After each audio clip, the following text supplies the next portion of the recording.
ಕರುನಾಡು ಕೋಮಲ ಚಾನಲ್ಗೆ ಸುಸ್ವಾಗತ. ಪರಿವೃತ್ತ ತ್ರಿಕೋನಾಸನ.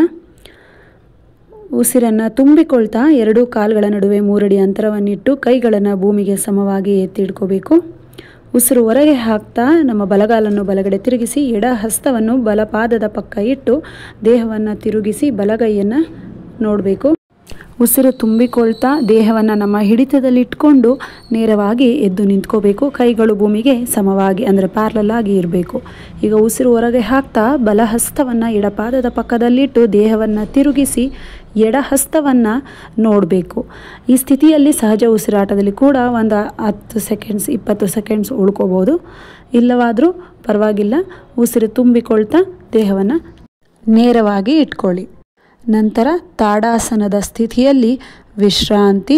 ಇದರಿಂದ ಕಣಕಾಲು, ಬೆನ್ನು, ಎದೆ, ಕಾಲುಗಳು, ಮೊಣಕಾಲು, ಜೀರ್ಣಕ್ರಿಯೆ ಬಲಗೊಳ್ಳುತ್ತೆ. ಒತ್ತಡ ನಿವಾರಣೆ, ಕೀಲುಗಳು, ಕುತ್ತಿಗೆ ಮತ್ತು ಸೊಂಟದ ಚಲನಶೀಲತೆ ವೃದ್ಧಿ, ತ್ರಾಣ ಸಮತೋಲನ, ಏಕಾಗ್ರತೆ ಹೆಚ್ಚುವುದು, ಮೂತ್ರಪಿಂಡ ಮತ್ತು ತೊಡೆಯ ಭಾಗದ ಸ್ನಾಯುಗಳು ಬಲಗೊಳ್ಳುತ್ತೆ. ಈ ಆಸನವನ್ನು ಹೈ BP ಅಂದರೆ ಹೆಚ್ಚಿನ ರಕ್ತದೊತ್ತಡ, ಬೆನ್ನು ಮೂಳೆ ಸಮಸ್ಯೆ, ಹೃದಯ ಸಂಬಂಧಿತ ಸಮಸ್ಯೆಗಳಿರುವಂಥವರು ದಯವಿಟ್ಟು ತಮ್ಮ ಗುರುಗಳು ಅಥವಾ ವೈದ್ಯರ ಸಲಹೆ ಮೇರೆಗೆ ಅಭ್ಯಾಸ ಮಾಡುವುದು ಒಳ್ಳೆಯದು. ಆದಷ್ಟು ಈ ಅಭ್ಯಾಸಗಳನ್ನು ಸ್ವಯಂ ಪ್ರೇರಣೆಯಿಂದ ಅಭ್ಯಾಸ ಮಾಡುವುದನ್ನು ತಡೆಯಿರಿ.